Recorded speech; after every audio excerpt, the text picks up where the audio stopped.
إن الحمد لله نحمده ونستعينه ونستغفره ونعوذ بالله من شرور أنفسنا ومن سيئات أعمالنا من يهده الله فلا مضل له ومن يضلله فلا هادي له أشهد أن لا إله إلا الله وحده لا شريك له وأشهد أن محمدا عبده ورسوله فقال سبحانه يا أيها الذين آمنوا اتقوا الله حق تقاته ولا تموتن إلا وأنتم مسلمون فقال ربنا يا أيها الناس اتقوا ربكم الذي خلقكم من نفس واحدة وخلق منها زوجها وبث منهما رجالا كثيرا ونساء واتقوا الله الذي تساءلون به والأرحام إن الله كان عليكم رقيبا فقال سبحانه يا أيها الذين آمنوا اتقوا الله وقولوا قولا سديدا يصلح لكم أعمالكم ويغفر لكم ذنوبكم ومن يطع الله ورسوله فقد فاز فوزا عظيما أما بعد فإن أصدق الحديث كلام الله وخير الهدي هدي محمد صلى الله عليه وسلم وشر الأمور محدثاتها وكل محدثة بدعة وكل بدعة ضلالة وكل ضلالة في النار وبعد أعاذنا الله وإياكم منها. Hadirin rahimani wa rahimakumullahu jami'an. Kita lanjutkan pembelajaran kitab Riyadhus Shalihin karya Imam Abu Zakaria Yahya ibnu Ashraf Asy-Syafi'i An-Nawawi rahimahullah sampai kitab Adab At-Ta'am, kitab adab tentang memakan, sampai kepada bab yaitu al-amr bil akli min janibil qas'ah, bab perintah agar memakan dari tepi-tepi nampan piring, wa nahyu dan larangan anil akli min waftiha, makan langsung dari tengahnya. Sampai ucapan Imam Nawawi rahimahullah, wa an Abdillah bin Busr radhiyallahu ta'ala anhu, dari sahabat yang mulia yang bernama Abdullah bin Busr, semoga Allah meridainya. Beliau mengatakan, qala kana Nabi sallallahu alaihi wasallam qas'atun. Nabi memiliki sebuah nampan, qas'ah, yuqalu laha al-ghara. Yang nampan tersebut diberikan nama al-ghara, yang elok. Elok karena putih. Putih dikarenakan sebagai para ulama mengatakan karena nampan tersebut sering digunakan untuk menampung susu, atau sebagian yang lain mengatakan karena sering digunakan untuk makan lemak, sehingga bekasnya membekas pada nampan tersebut, sehingga diberikan nama al-ghara, yang putih. Yang miluha arba'atu rijalin, yang dibawa oleh 4 orang. Satu nampan dibawa 4 orang. Falama adhahu atau falama adhu wasajadu ad-duha. Manakala adhu di sini adalah maksudnya siang, waktu duha. Dan waktu duha itu kata Syekh Utsaimin rahimahullah mulai dari matahari terbit tepatnya 15 menit. Itu sekitar 15 menit setelah matahari itu terbit. Itu awal waktu duha. Adapun akhir waktu duha adalah sebelum fai atau sebelum matahari tergelincir. Kalau dihitungan dengan menit mungkin sekitar 10 menit sebelum zuhur. Maka itu waktu duha, panjang. Dan sudah seyogianya bagi kita untuk menjaga salat duha. La yuhafadhu salat duha, tidaklah yang menjaga salat duha itu kecuali mereka taibun, orang-orang yang bertobat. Disifati dengan orang-orang yang suka kembali kepada Allah Subhanahu wa taala. Manakala mereka telah salat duha, dan dari sini pun kata Syekh Utsaimin rahimahullah, boleh seorang sambil menanti waktu duha duduk-duduk di masjid kemudian makan bersama kalau ada kesempatan. Wa sajadu duha, setelah mereka melakukan salat duha yang mulai 2 rakaat yang paling akhirnya sampai 12 rakaat. Utiya bitilkal qat'ah, maka kemudian Nabi alaihi salatu wasallam didatangkan dengan nampan tersebut. Yani wa qasurida fiha faltafu 'alaiha. Maksudnya nampan yang sudah diisi, yang sudah diberikan serit seperti daging.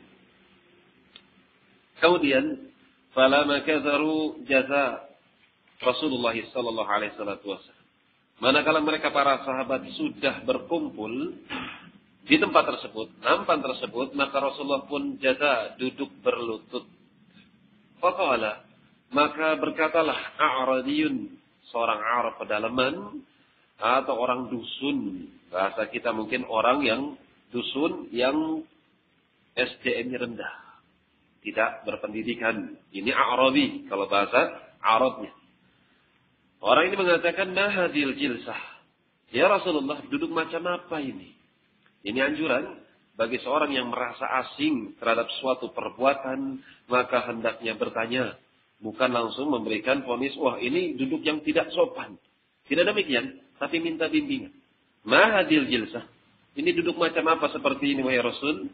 Qala Rasulullah sallallahu alaihi wasallam. Maka Rasulullah SAW bersabda, "Innallaha ja'alani 'abdan kariman."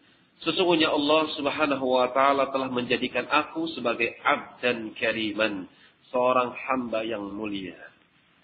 Dan ini mereka para anbiya, sebagaimana pada kajian yang lalu, mereka para anbiya diberikan sifat-sifat yang baik-baik oleh Allah Subhanahu wa taala. Nuh dikatakan Nuh karena orang ini sering nauh. Nauh itu artinya menangis. Lembut hatinya, gampang menangis. Maka diberikan nama Nuh, orang yang banyak menangis.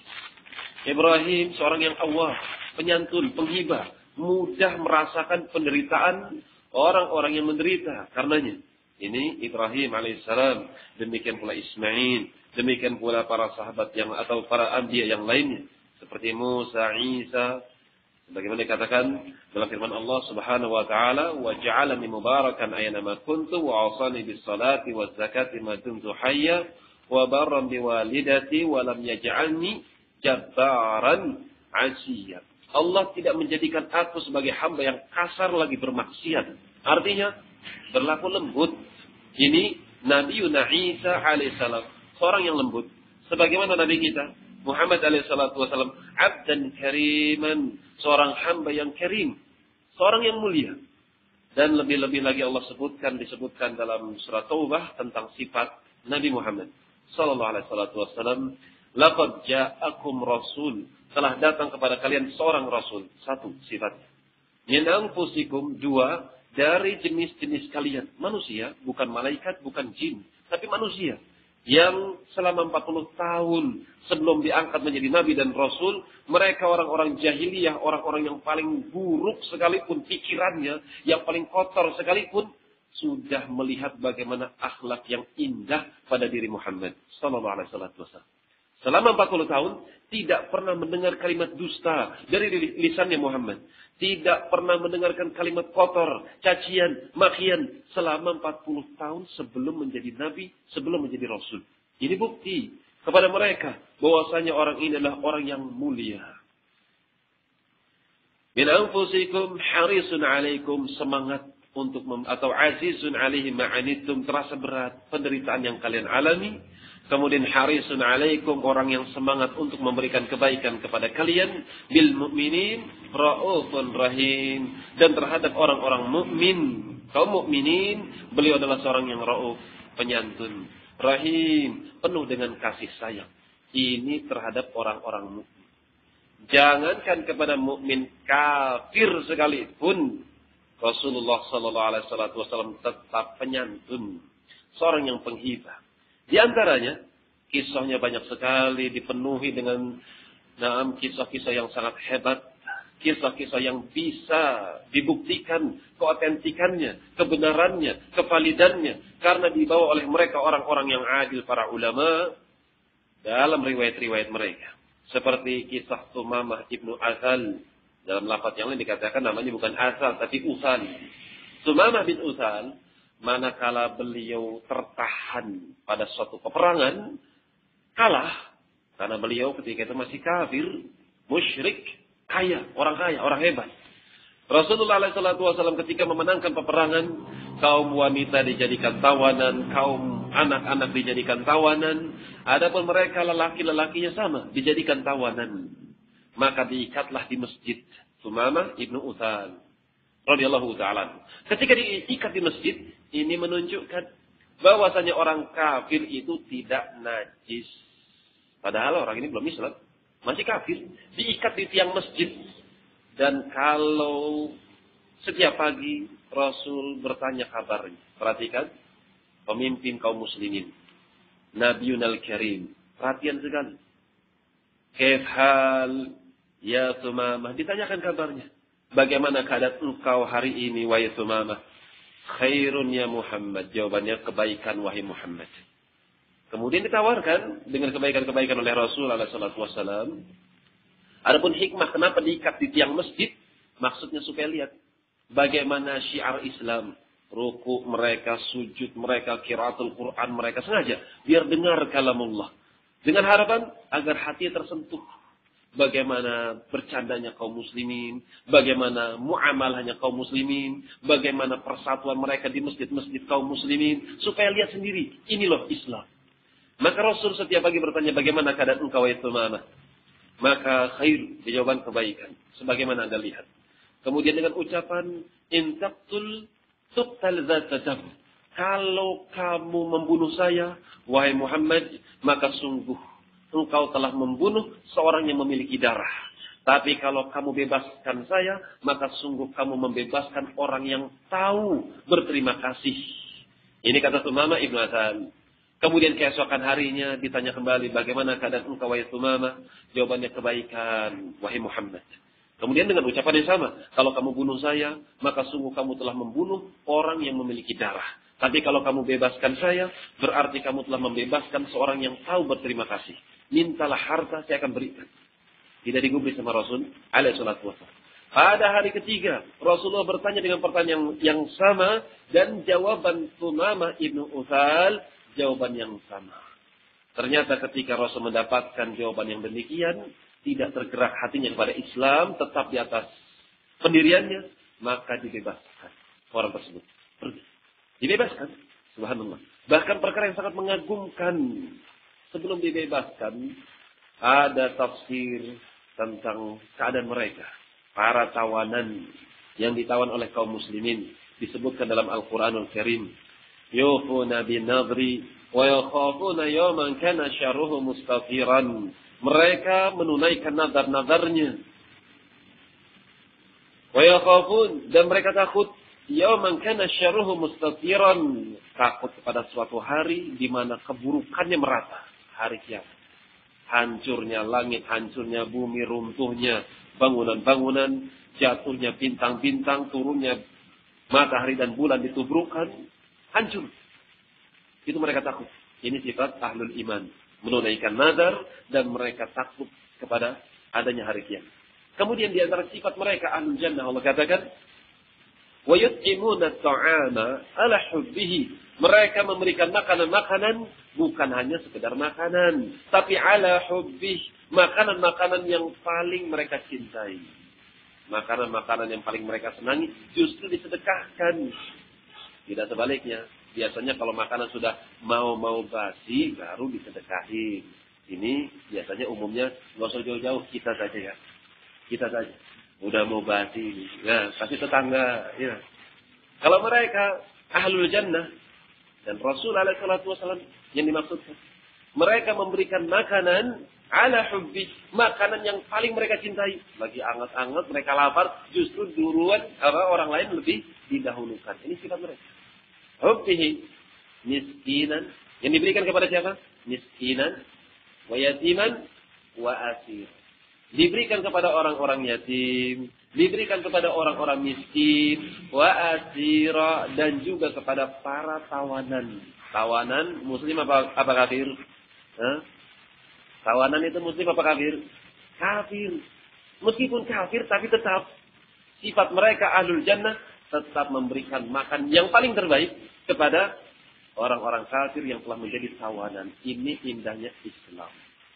Dan contoh yang baik pada diri Muhammad sallallahu alaihi wasallam, kisahnya kata Ibnu Katsir, ketika makan siang.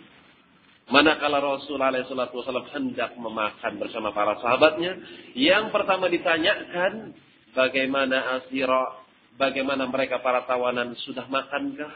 Maka jawabannya belum. Kalau begitu mereka dahulu yang makan. Diberikan. Makan siangnya Rasulullah bersama para sahabat diberikan kepada siapa? Orang kafir dari kalangan tawanan. Diberikan makan.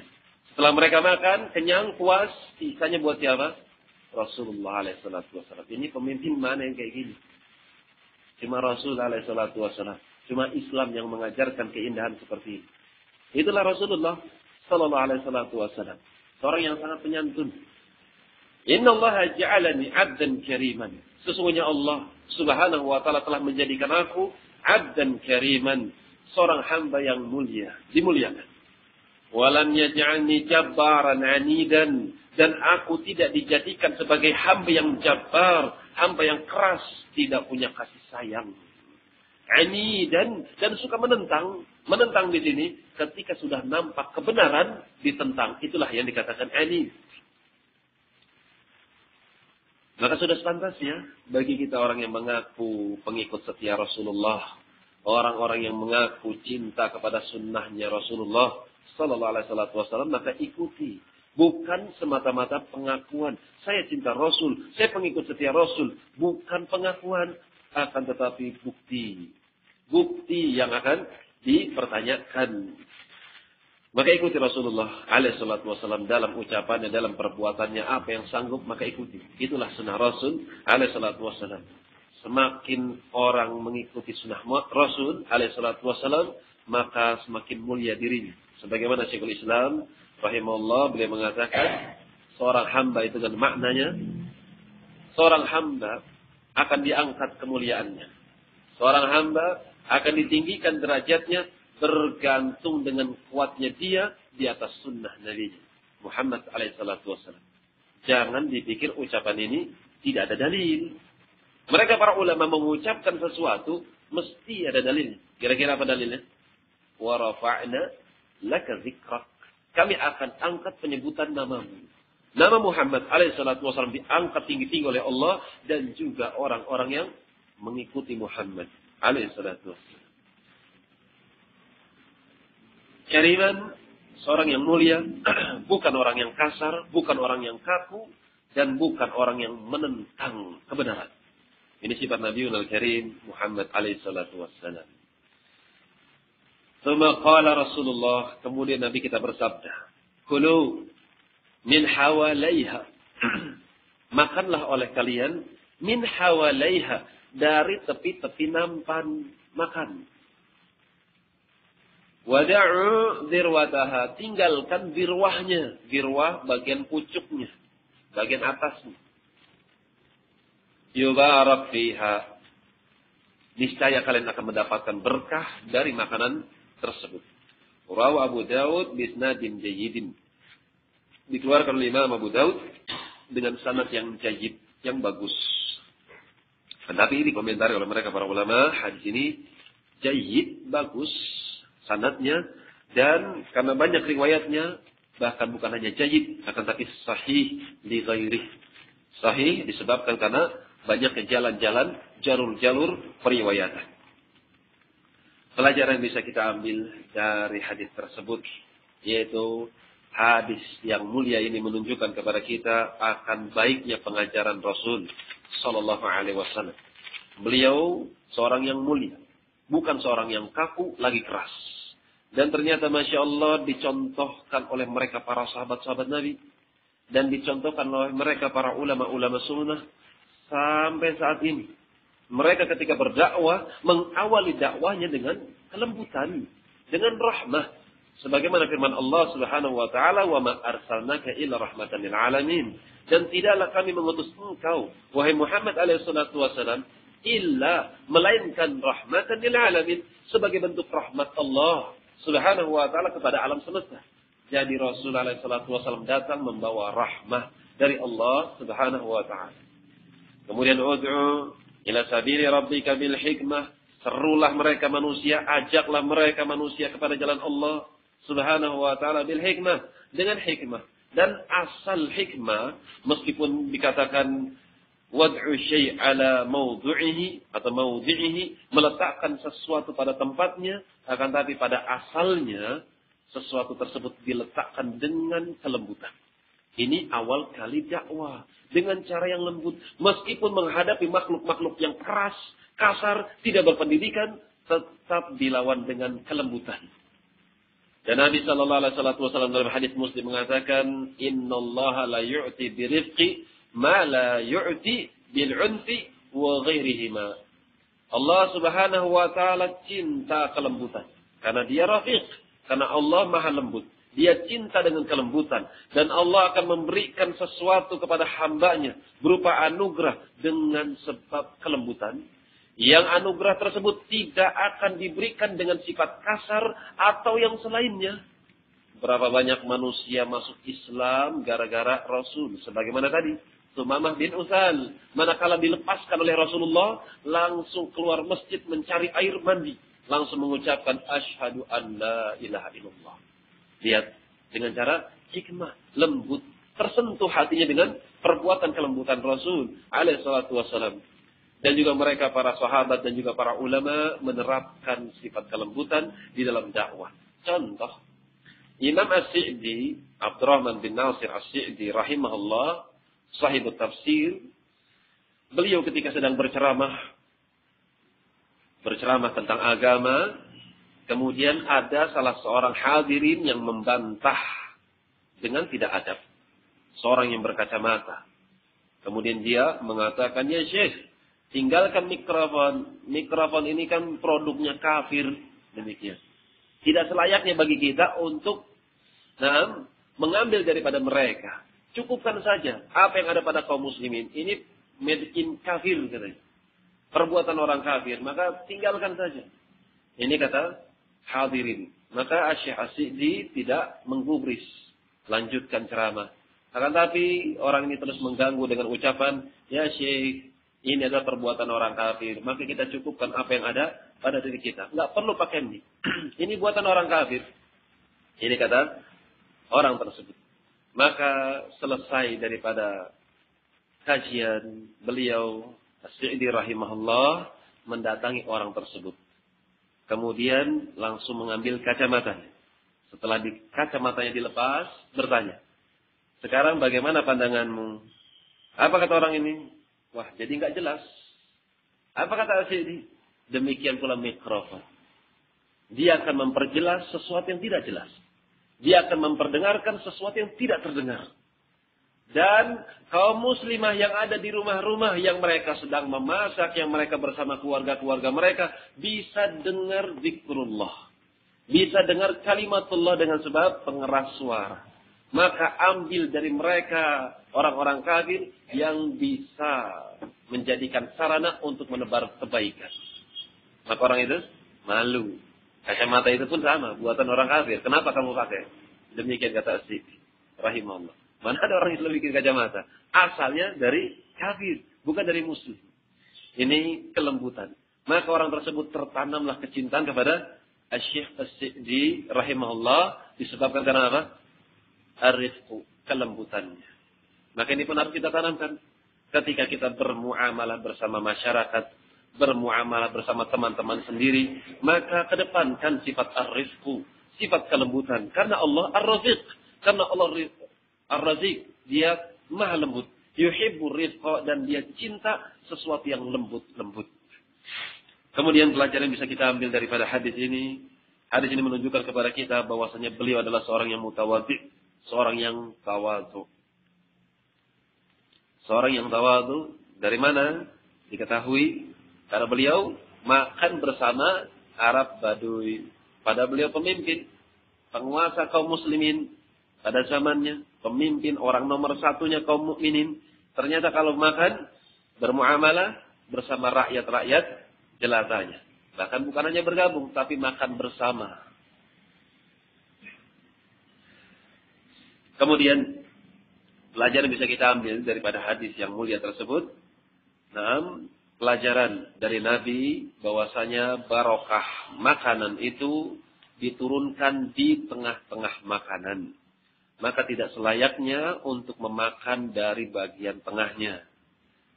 Akan tapi kata Syekh Utsaimin rahimahullah, manakala makanan tersebut bermacam-macam, berjenis-jenis, sementara kalian makan berjamaah, maka kalau makanannya berjenis-jenis, sementara jenis yang kamu suka ada di tengah, bagaimana hukumnya? Maka jawabannya boleh dimakan. Jelas ya? Kalau makanannya berjenis-jenis. Demikian pula boleh makan dengan apa yang ada jauh daripada tanganmu. Misalnya sedang berkumpul, kemudian makanan kesukaannya ternyata jauh. Jauh daripada jangkauan tangannya. Apakah boleh untuk mengambil di tempat yang jauh? Maka jawabannya boleh. Ya. Kita masuk bab yang baru. Babun karahiyatul akli muttaki'an. Dibenci. Bab dibencinya memakan muttaki. Dengan cara muttaki. Apa itu muttaki? Nanti akan disebutkan di sini. Kata Imam Nawawi rahimahullah. Beliau katakan. An Abi Juhaifah. Namanya Wahab ibn Abdullah radhiyallahu ta'ala anhu. Qala, beliau mengatakan, qala Rasulullah sallallahu alaihi wasallam, la akulu muttaki'an. Aku tidak memakan muttaki'an secara muttaki'an. Ruwahul Bukhari. Maksudnya kata Syekh Utsaimin rahimahullah, aku tidak memakan dengan cara muttaki'an. Artinya bukan petunjuk aku. Makan dengan cara muttaki'an. Muttaki'an itu bertelekan. Qala Al-Khattabi, berkata Imam Al-Khattabi, muttaki huna, makna muttaki di sini huwal jalis, duduk. Atau mu'tamidan ala wilta'i tahtah. Duduk yang bersandarkan di bawahnya ada bantal. Duduk di bantal. Ini pendapat beliau yang pertama. Qala wa arada annahu la yaq'ud 'ala al-wada' wal wasa'id ka fi'li ma yuridu al-ikthar min at-ta'am. Akan tetapi orang ini menginginkan menyandarkan dirinya di atas bantal atau kasur matras seperti perbuatan orang yang ingin banyak makan. Bukan itu maksudnya. Bal yaq'udu mustawfizan la mustawti'an. Bahkan maksudnya orang tersebut meletakkan matras atau meletakkan bantal di bawah tempat duduk tersebut karena untuk menunjukkan makan dengan cara tidak tenang alias gelisah. Kalau makan tidak tenang, nanti kan makannya nggak banyak. Kan demikian maksudnya. Dan itu yang dimaukan di sini. Kalau makan dengan ada bantalnya, jadi tidak nyaman. Kalau makan dalam keadaan tidak nyaman, jadi makannya nggak banyak. Itu yang dituntut maksudnya. Wa yakulu bulghah, sehingga dia makan sekadarnya saja. Hada kalamul Khattabi. Ini pendapatnya Imam Al-Khattabi. Wa asyara ghairuhu ila annal muttaqi huwal ma'il ala jambih. Akan tapi para ulama yang selain beliau mengisyaratkan dengan memaknai bahwasanya muttaqi itu adalah ma'il, condong miring, ala jambih, di rusuknya, pinggangnya. Artinya makannya bertelekan demikian, seperti raja. Ini yang tidak dibenarkan, makan seperti itu. Karena akan memberikan dua hal yang negatif. Kata Syekh Utsaimin rahimahullah, dua hal yang negatif. Ini rusak untuk jiwa, juga rusak untuk badan. Seorang yang makan bertelekan layaknya seorang raja dengan lambung di sebelah kiri atau sebelah kanan, kemudian bertelekan dengan tangannya, kemudian dia makan. Dengan makan seperti halnya seorang raja. Ini akan memberikan pengaruh kepada kejiwaannya. Apa pengaruhnya? Menjadikan dirinya angkuh, sombong. Dan ini nggak baik. Rusak. Seorang yang sombong itu adalah bentuk-bentuk kerusakan. Tidak dibenarkan. Kenapa dikatakan rusak? Karena nanti rusak akhlaknya. Sombong terbawa di majelisnya, sombong terbawa dalam keluarganya, terbawa kepada pergaulan bersama temannya, di kantornya, dan yang selainnya. Ini tidak baik bagi jiwa. Maka dilarang makan seperti halnya seorang raja. Dengan muttaqian. Ini dari sisi kejiwaan. Kalau dari sisi kesehatan badan, ini pun tidak dibenarkan. Karena lambungnya akan penuh dan berat sebelah. Tidak adil. Yang satu kosong, yang satu penuh. Ini tidak bagus untuk pencernaan. Dan sudah dibuktikan oleh mereka para dokter. Oleh sebab itu, tidak dibenarkan makan dengan gaya seperti ini. Maka Nabi katakan, la akul muttaqian. Aku tidak makan dengan cara bertelekan layaknya seorang raja. Maksudnya bukan petunjukku, kata Syekh Utsaimin rahimahullah. Lantas bagaimana hukumnya? Diharamkan. Ini pendapat Syekh Utsaimin dan juga pendapat An-Nawawi rahimahullah. Makan dengan cara seperti itu diharamkan, tidak dibenarkan. Pelajaran yang bisa kita ambil dari hadis tersebut, Nabi Shallallahu Alaihi Wasallam mengajarkan kepada umatnya at-tawadhu, tawadhu. Sebagaimana dalam hadis Muslim, Nabi Alaihi Wasallam mengatakan, Innallaha auha ilayya an tawadhu bainakum. Sesungguhnya Allah Subhanahu wa taala telah mewahyukan kepada diriku agar kalian itu saling merendahkan diri-diri kalian. Sebab itu Allah berfirman, wahfidh janahaka lil mu'minin. Tundukkanlah, rendahkanlah diri-diri kalian lil mu'minin, kepada orang-orang mukmin. Ini sifat kaum mukminin. Mereka adalah orang-orang yang rahmah, orang-orang yang penuh dengan kasih sayang, orang-orang yang rendah hati sesama kaum mukminin. Oleh sebab itu Allah Subhanahu wa taala sebutkan Muhammadun Rasulullah walladzina ma'ahu asyidda'u 'alal kuffar ruhama bainahum. Muhammad adalah Rasulullah dan orang-orang yang bersama dia. Dia di sini, kata para ulama, mereka para nabi dan juga mereka para sahabat dan orang-orang yang mengikutinya. Bagaimana sifat mereka? Asyidda'u 'alal kuffar, tegas, keras dan tegas kepada mereka orang-orang kafir. Akan tapi ruhama bainahum. Mereka saling berkasih sayang sesama mereka kaum mukminin. Di antara bentuk kasih sayang mereka mutawaddi'in. Sebagaimana diajarkan oleh Nabi alaihi salatu wasallam, beliau makan seperti rakyat biasa, kadang jongkok, kadang berlutut, kadang duduk bersila.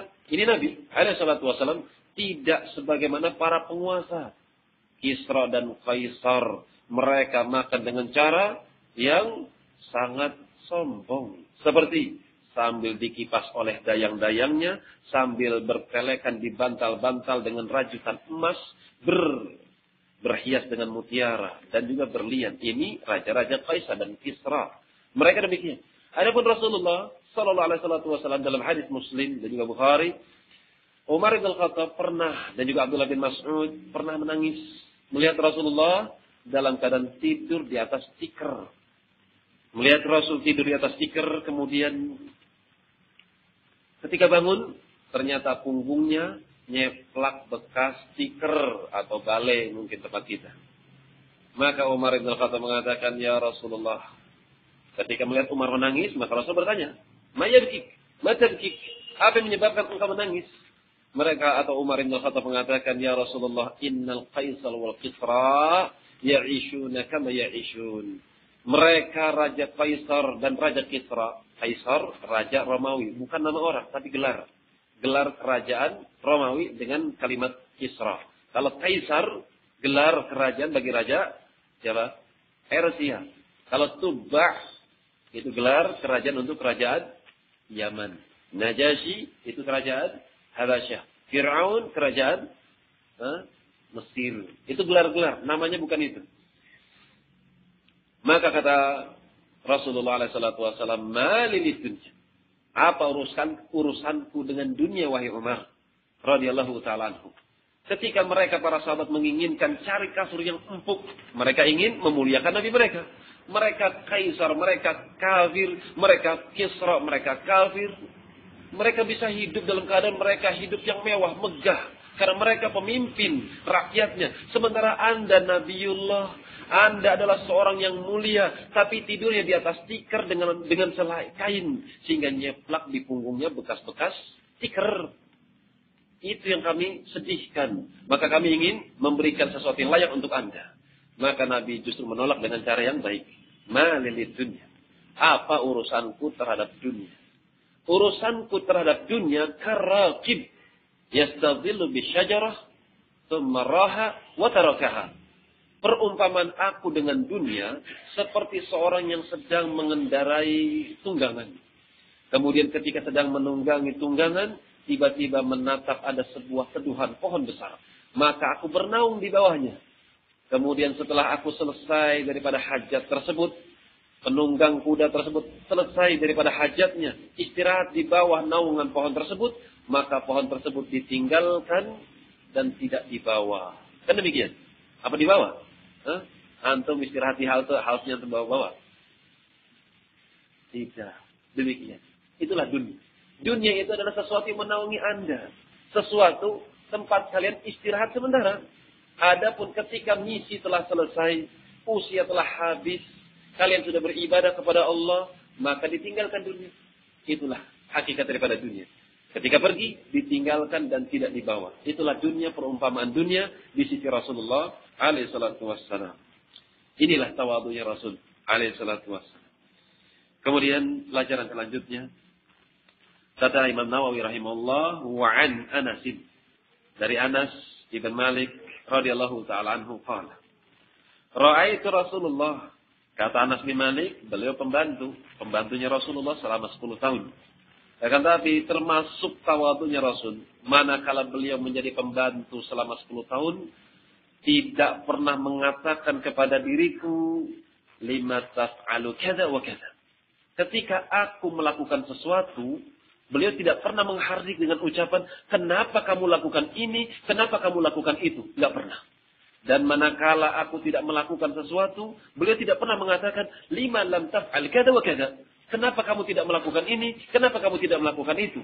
Ini sifat para juragan, sifat para bos. Demikian, kalau melihat pegawainya tidak bekerja dengan sesuai apa yang diinginkan oleh majikan, biasanya dia akan mengatakan, kenapa kamu tidak bekerja? Kenapa kamu tidak lakukan ini dan tidak lakukan itu? Kan demikian.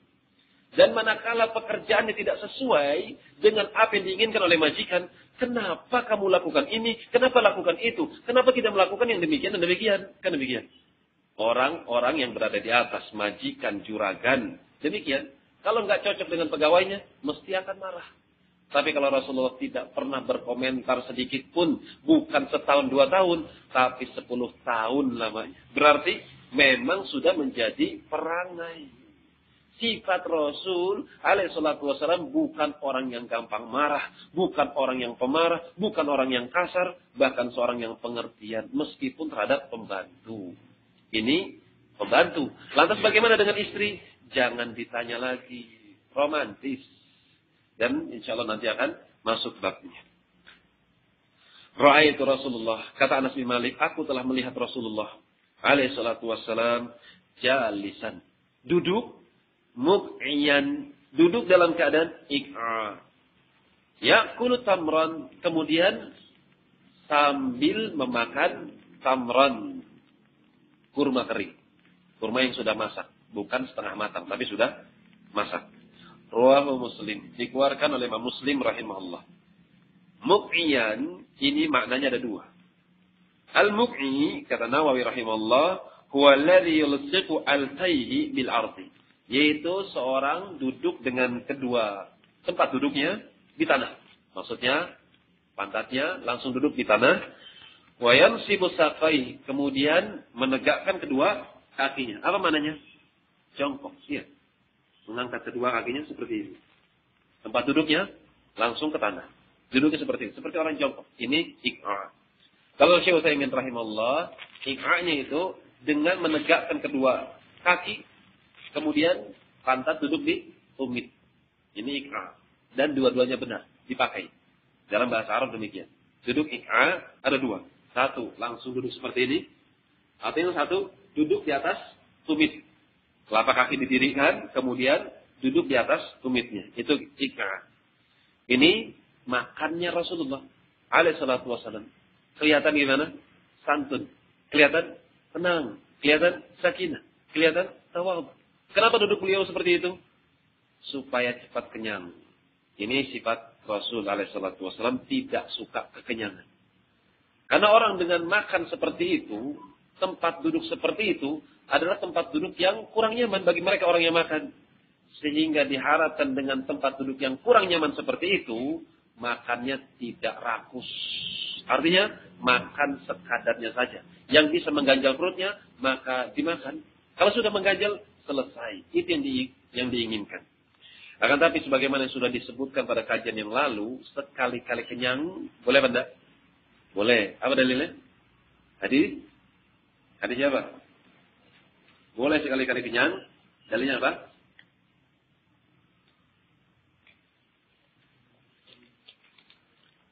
Apa dalilnya? Kemarin kan 2 minggu yang lalu sebutkan hadisnya panjang. Abu Hurairah minum susu sampai kenyang. Apa kata Abu Hurairah? Ya Rasulullah, lam ara maslakan. Ya Rasulullah, saya sudah enggak lihat lagi ada jalur di sini. Artinya sudah penuh isi perut saya. Dan Rasulullah SAW tetap mengatakan isyrab, minum sampai puas. Artinya kenyang. Maka kenyang sekali-kali, maka hal tersebut boleh, tidaklah mengapa. Kita masuk bab yang baru. Babun istihbabul akli bi thalathati asabi'. Bab disenanginya seorang itu memakan dengan 3 jari. Dan 3 jari di sini jari jempol, telunjuk dan tengah. Makan dengan 3 jari. Akan tapi makanan yang dimaksudkan dengan 3 jari di sini adalah makanan-makanan yang bisa digunakan dengan 3 jari. Seperti kurma. Bisa nggak dengan 3 jari? Bisa dengan 3 jari. Apalagi? Mungkin permen, apalagi? Biskuit, atau makanan-makanan ringan. Dengan menggunakan 3 jari. Kalau nasi, berkuah lagi. Maka boleh. Boleh dengan 5 jari. 5 jari boleh. Dan itu pun biasa di Yaman. Bahkan kalau orang Amerika, orang Yaman, mereka nggak bisa makan pakai makan nasi. Nggak biasa, karena mereka makannya roti. Jadi kalau makan gini.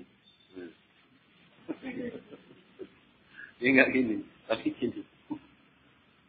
Ini mereka makannya seperti itu. Dan dimaklumi, karena mereka nggak biasa makan nasi, makanan mereka adalah roti. Sehingga kalau ada makanan-makanan yang bisa seorang itu menggunakan dengan 3 jari, seperti yang sudah disebut tadi, maka dianjurkan untuk makan dengan 3 jari. Cukup. Wastihbabu la'qil qas'ah wa akhdil luqmah allati tasqutu minhu wa akliha. Dan disenangi seorang itu la'qil qas'ah, menjilat piring, menjilat nampan, tempat wadah untuk makan. Setelah makan bersih, dianjurkan untuk dijilat seperti anak kecil. Ya. Ini ada anjurannya. Wa akhdhi al-luqmati allati tasqutu minhu wa akliha. Dan dianjurkan pula untuk mengambil suapan yang jatuh. Dan ini pun makanan-makanan yang bisa diambil kemudian dibersihkan. Kalau nasi ya sulit mungkin satu-satu jatuh ke tanah, satu-satu dibersihin mungkin agak sulit. Maksudnya seperti kurma jatuh kena tanah, maka diambil, jangan dibuang, diambil kemudian dibersihkan, kemudian disunahkan untuk dimakan. Wa madhuha ba'da al-la'iq bis-sa'id wal qadam wa ghairiha. Dan ketika makan makanan dianjurkan juga untuk mengelapnya setelah dijilat. Setelah jari tersebut yang habis dimakan dijilat, kemudian dianjurkan untuk dielap ke sa'id awal qadam. Seperti kaki atau tangan. Misalkan gorengan, ya. Biasanya kan, nggak ada mindil, nggak ada sapu tangan, nggak ada tisu. Akhirnya ke kaki. Ini pun dianjurkan. Karena mereka para sahabat demikian di hadapan Nabi mereka. Wa ghairiha, dan yang selainnya. Qala Nawawi rahimahullah. An Ibnu Abbas radhiyallahu taala anhuma. Dari Ibnu Abbas, semoga Allah meridai mereka berdua, Abdullah dan Abbas, bapaknya sahabian. Qala, beliau mengatakan, qala Rasulullah sallallahu alaihi wasallam. Rasulullah alaihi salatu wasallam bersabda, "Idza akala ahadukum ta'aman," manakala kalian, salah seorang di antara kalian memakan dengan suatu makanan, fala yamsah asabi'ah, maka hendaknya jangan dibasuh, jangan diusap kedua tangannya. Maksudnya jangan dicuci, jangan dielap kepada tisu atau mindil, sapu tangan, jangan dilap. Hatta yal'aqaha, sampai dia menjilat tangan tersebut. Makan, jangan langsung dicuci, tapi langsung dijilat. Auyul iqoha, atau dijilati. Beda ya. Sampai dia menjilatnya atau dijilati. Maksudnya bagaimana?